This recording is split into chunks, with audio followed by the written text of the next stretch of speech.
Hello, I am Ajay Kumar. I was senior fellow with Carnegie India, and before that, I was Defense Secretary India. Thank you for joining for the Carnegie Insights series. This is about our recent piece, which was titled Hidden Ties IUU Fishing and Regional Security Dynamics for India.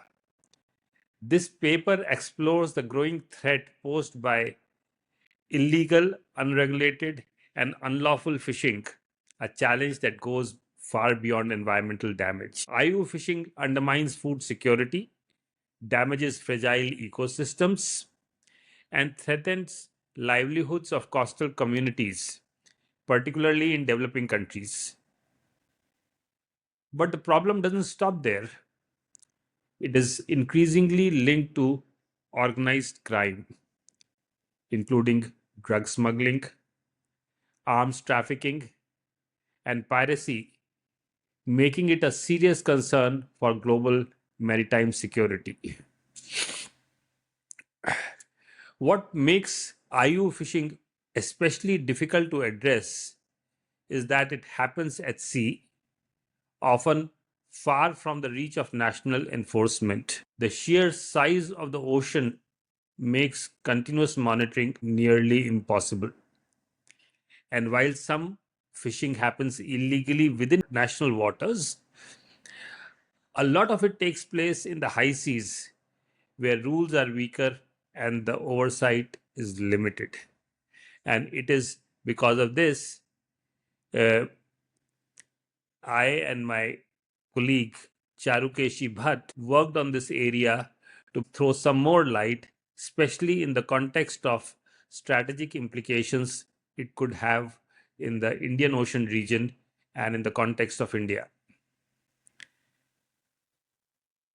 A main focus of our work is on the rising role of China, whose distant water fishing fleet has been repeatedly linked to the IUU activity. In this paper, we look at how its legal and political strategies, combined with economic influence in the Indian Ocean region, are reshaping regional dynamics and making enforcement more difficult. China operates the world's largest distant water fishing fleet with about 17,000 vessels. Chinese companies, in fact, control 8 of the top 10 corporations identified to be involved in the IUU activities globally. And this feat often serves a dual purpose. Some vessels act as part of a maritime militia, nominally civilian boats, but equipped for surveillance and intelligence gathering.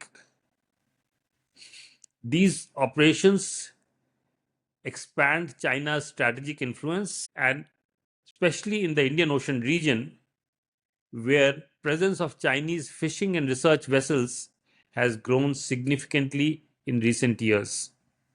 Chinese fishing operations are moving beyond the South China Sea.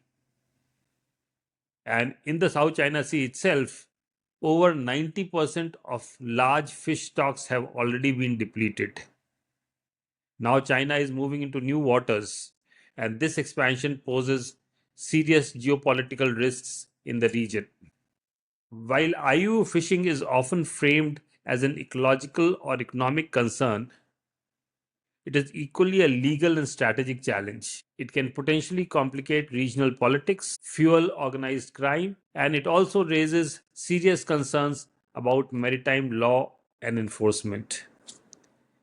In this paper, we examine not only the scale and impact of IUU fishing, but also international legal frameworks meant to address it, including the United Nations Convention on the Law of Sea, UNCLOS. Although UNCLOS serves as the foundation for ocean governance, as you will find in the paper, our analysis highlights key limitations in how it is implemented and where enforcement often falls short. We have also looked at the roles of global institutions like the International Maritime Organization, IMO, and the regional fisheries management organizations, the RFMOs. These bodies are central to regulation and oversight, but face structural weaknesses that are often exploited by both state and non state actors.